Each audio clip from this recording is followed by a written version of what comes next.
Episódio do Recorte Jurídico nessa temporada 2026, onde a gente está recebendo grandes autoridades que compõem o cenário jurídico piauiense e também o cenário nacional. Nesse ano de 2026, a gente está fazendo um movimento que chama o Código, trazendo pessoas que a gente acredita de relevância para poder trazer conteúdo e maior notoriedade para o nosso cenário piauiense.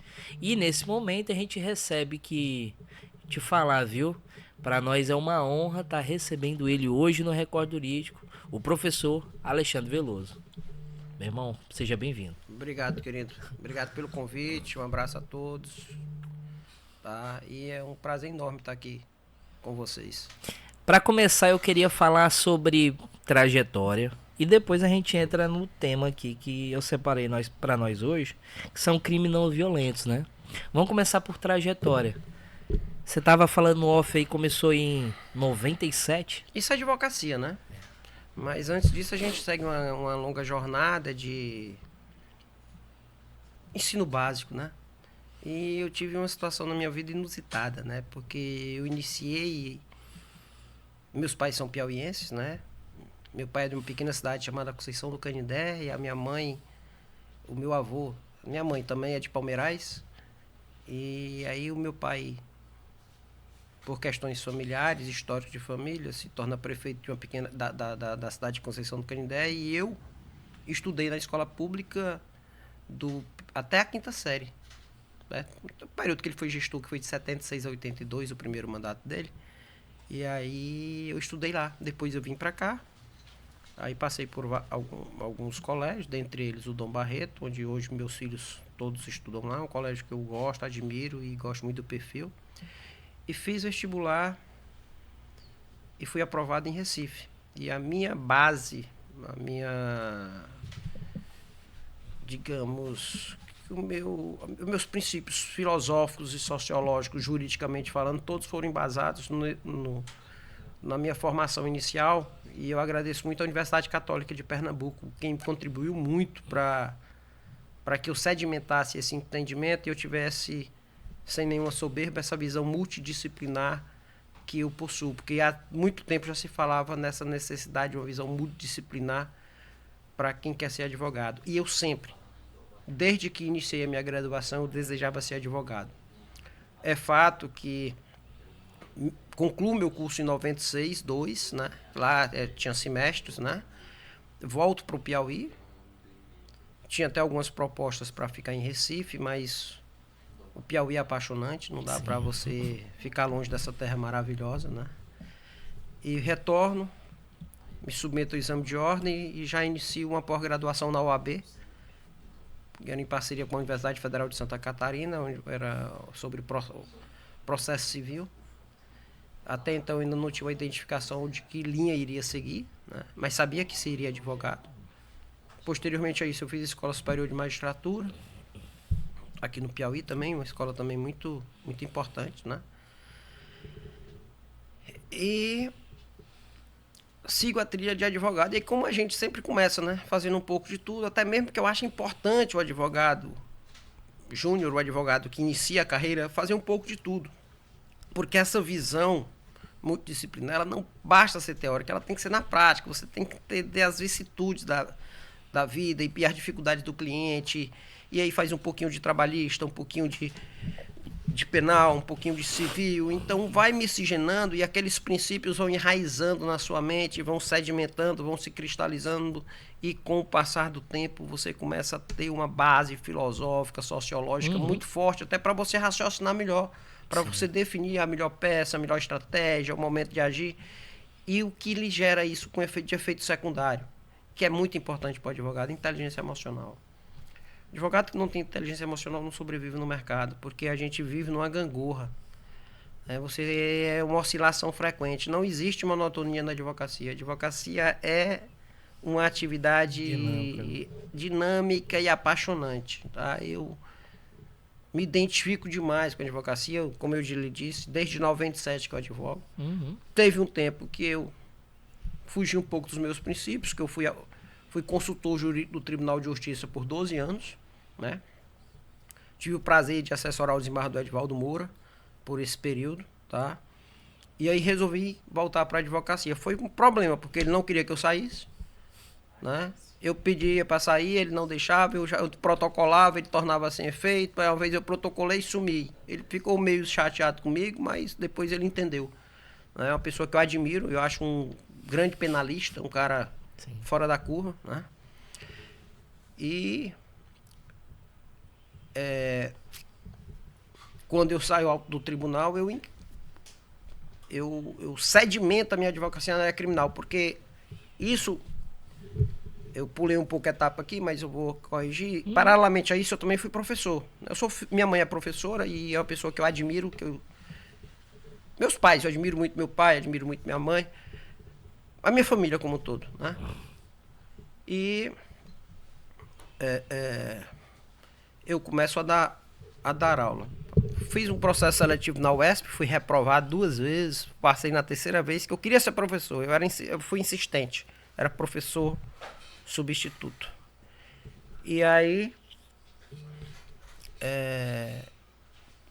comecei a dar aula, e lá o professor substituto ele não tem opção, né? Eu já dei aula de constitucional, de civil, de administrativo, de tudo.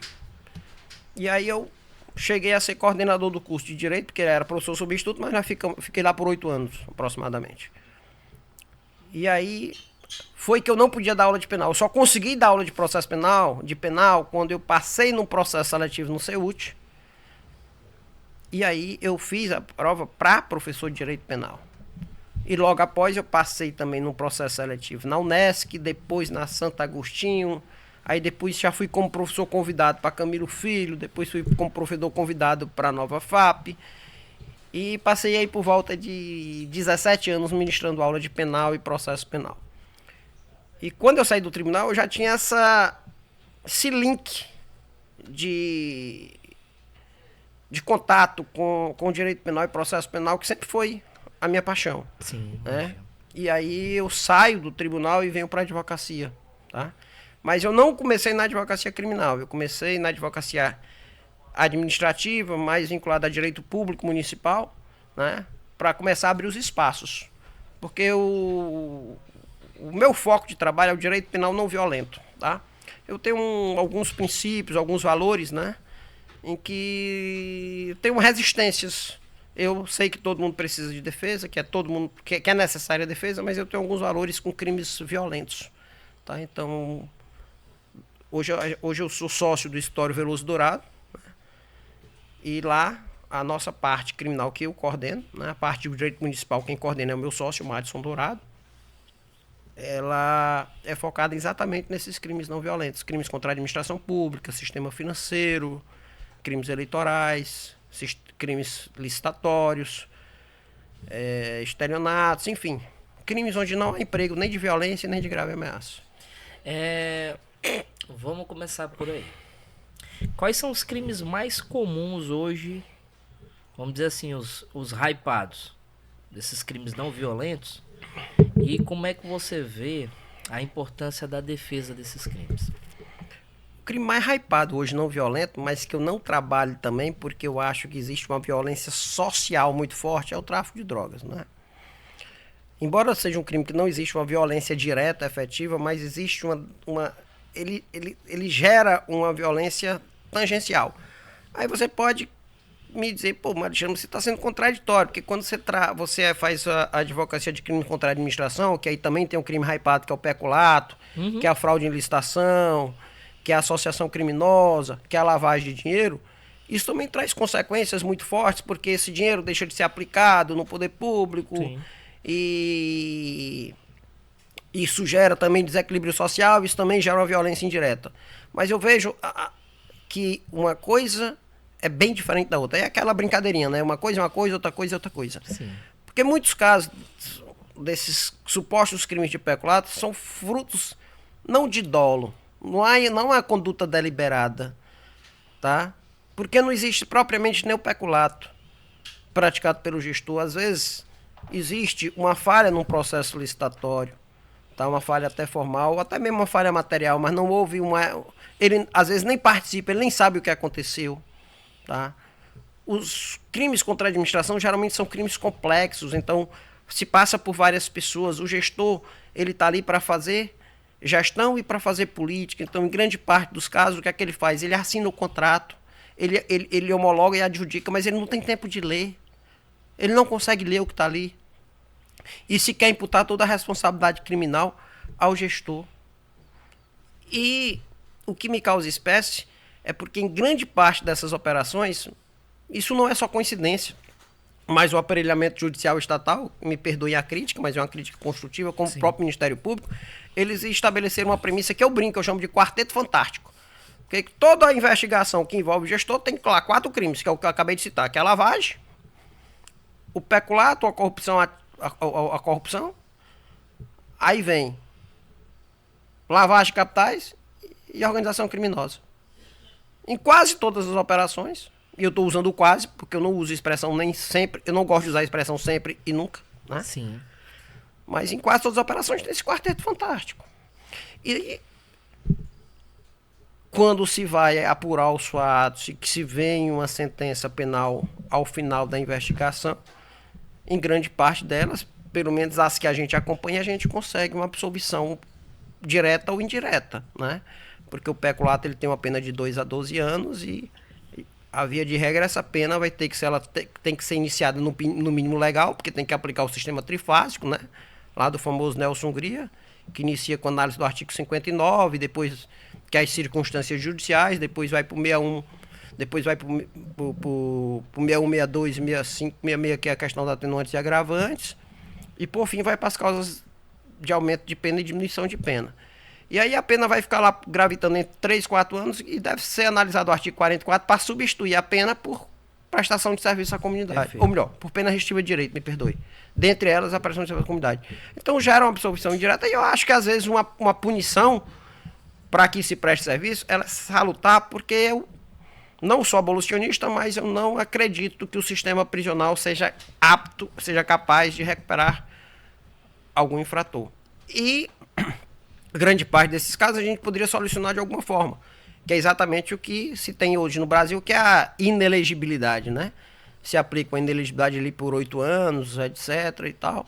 E aí a gente vai administrando o sistema e tornando o nosso ambiente social, digamos assim, mais puro. Professor, o senhor é conhecido pela sua discrição e também pela sua convicção. Qual é a importância dessas duas, eu vou colocar como qualidades, para o sucesso de um advogado? Sinceramente lhe falando, isso é algo inato, isso é... A gente não é discreto porque a gente quer ser discreto, isso é educação. Mas você também pode se moldar, né? Você pode se moldar, tá? Agora, advogado exibicionista, advogado falastrão,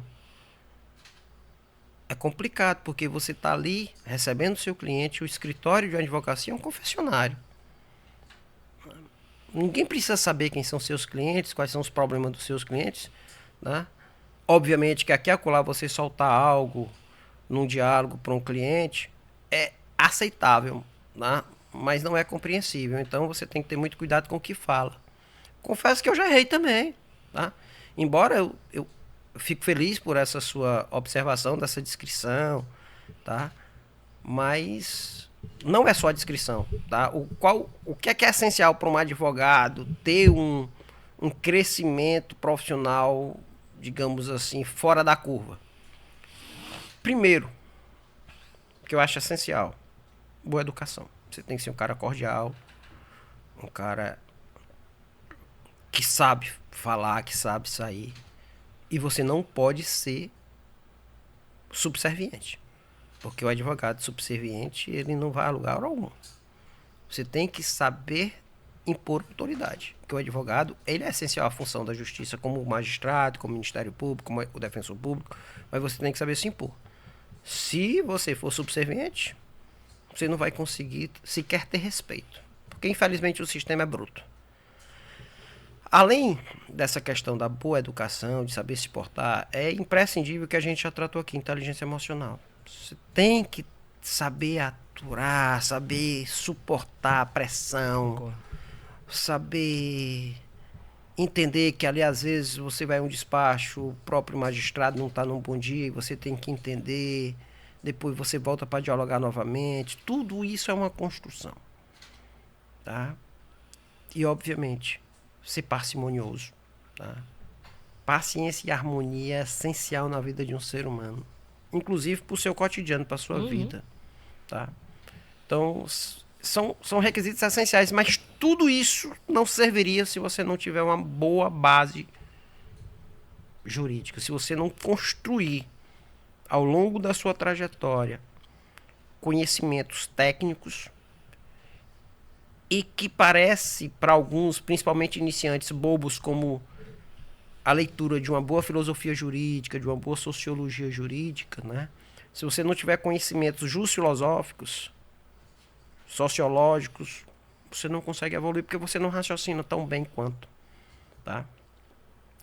Eu cheguei a dar aula, inclusive, de filosofia jurídica, tá? E me ajudou muito a raciocinar, muito, tá? Então, o que lá atrás a gente estudava de sociologia e filosofia como uma matéria chata, mas eu estudava como remédio.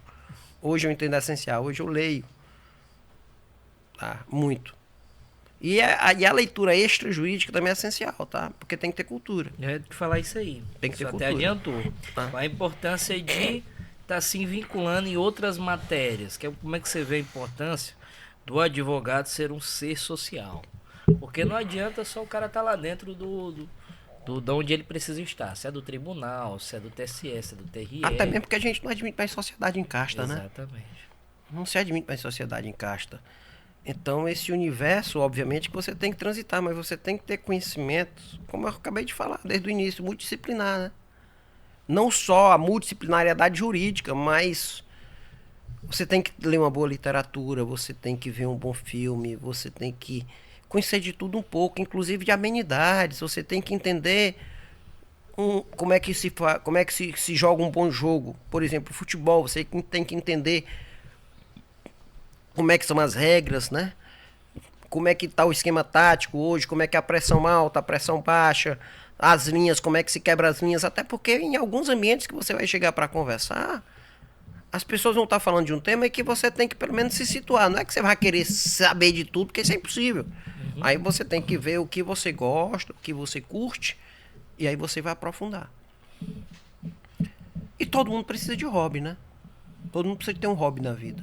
É uma impressão minha, não estou dizendo para as pessoas terem não. Mas eu acho que faz bem. É alimento para a alma, né? É alimento para a alma, para o dia a dia. Porque a gente tem que ter prazer na vida. Tá? Agora, tudo isso aí tem que estar sendo sedimentado e você tem que estar preparado para isso. E aí só quem pode fazer isso é você. E aí é importante estar ali lateralizando, lhe dando guarida à sua família, à sua esposa, os seus filhos, os seus irmãos, os seus pais, o seu sogro, a sua sogra, os seus cunhados, enfim. Você tem que ter uma consistência familiar por trás disso, porque senão você não consegue suportar. E as pessoas têm que compreender que você... E é uma coisa que às vezes me machuca, porque, por exemplo, eu me considero um pouco ausente da educação, principalmente do meu filho, mas graças a Deus é um menino maravilhoso. Hoje já é médico, já está trabalhando. Já a minha filhazinha de 13 anos, eu já fui um pouco mais presente, mas também me considero ausente. Mas, infelizmente, talvez seja uma autocrítica muito pesada que eu esteja fazendo a mim mesmo, tá? Mas a gente não pode estar onipresente. Mas eu tenho uma mulher maravilhosa que supre tudo isso, que está ali presente e que trabalha pra caramba também, mas ela é... Às vezes eu até peço para ela pegar mais leve, mas ela é... ela é muito... É o jeito, né? É o estilo. Mas é necessário, né? É um complemento, né? Professor, para nós foi um presente ter você aqui hoje no Recorte Jurídico. E eu poderia falar horas e horas com você eu aqui. Pensei que estava começando. Mas, para terminar esse nosso episódio, eu queria que você falasse o que eu não te perguntei. Aí é um espaço livre para que você possa deixar uma mensagem do que a gente não conversou aqui. Esse subjetivismo aqui me mata, mas vamos lá. O que é que eu acho que, para aqueles que querem seguir a carreira jurídica e principalmente a parte criminal, né? A advocacia criminal. Nós temos que ter necessariamente o objetivo de transformar o processo penal brasileiro. Porque, infelizmente, nós ainda vivemos sob a influência do regime fascista. O nosso sistema penal ele é autoritário ao extremo. Tá? Nós temos anos aí esperando uma reforma genérica no Código Penal e no Código de Processo Penal. Sim. Que nunca aconteceram. Existem micro-reformas que não alcançam seus objetivos porque elas são fatiadas. Aí não há uma sistematização de todo o ordenamento jurídico.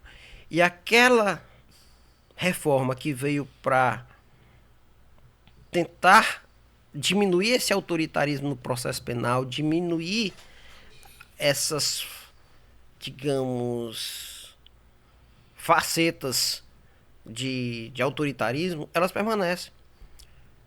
É sabido que os nossos códigos veio da década de 40, embasado por quem? Por Rocco, que era o cara lá que comandou, que foi um dos pioneiros, o vanguardista do direito penal italiano. E o direito penal italiano já mudou totalmente. O nosso aqui continua lá com essas bases, né? Com essas bases teóricas amparadas em regime autoritário. E aí a gente precisa encampar essa ideia, abraçar o processo penal democrático e ter muito cuidado com a história do devido processo penal consensual, porque às vezes o devido processo penal consensual ele é mais gravoso do que o processo penal que nós temos hoje, embora tenha as suas falhas, porque às vezes o cidadão é denunciado por 7 tipos penais onde só tem possibilidade de uma condenação. Me preocupa muito a figura de delação premiada. Eu, particularmente, não acompanho delatores. É uma questão também de visão, de valor. Tá? Eu sou advogado de defesa. Eu não faço não sou assistente de acusação. Tá? Dificilmente você vai me encontrar. Dificilmente, porque às vezes tem crimes contra a honra, porque eu tenho que preservar a honra de alguém. Tá? Então, é importante a gente encampar isso e tentar ajudar a comunidade jurídica a que essa reforma ela saia do papel, que as comissões tenham essa autonomia, porque eu vou dar um exemplo claro. 2010, nós tivemos uma reforma na questão das prisões. Salvo me engano, foi 2010, eu espero que eu não esteja equivocado com a data. Onde nós criamos as medidas alternativas à prisão. Certo? Qual era a ideia? Era evitar as prisões processuais. Sim. E determinar que o cidadão ali cumprisse medidas cautelares.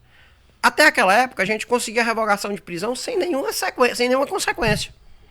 Tá? Você revogava a prisão e o cara ia responder o processo, normal.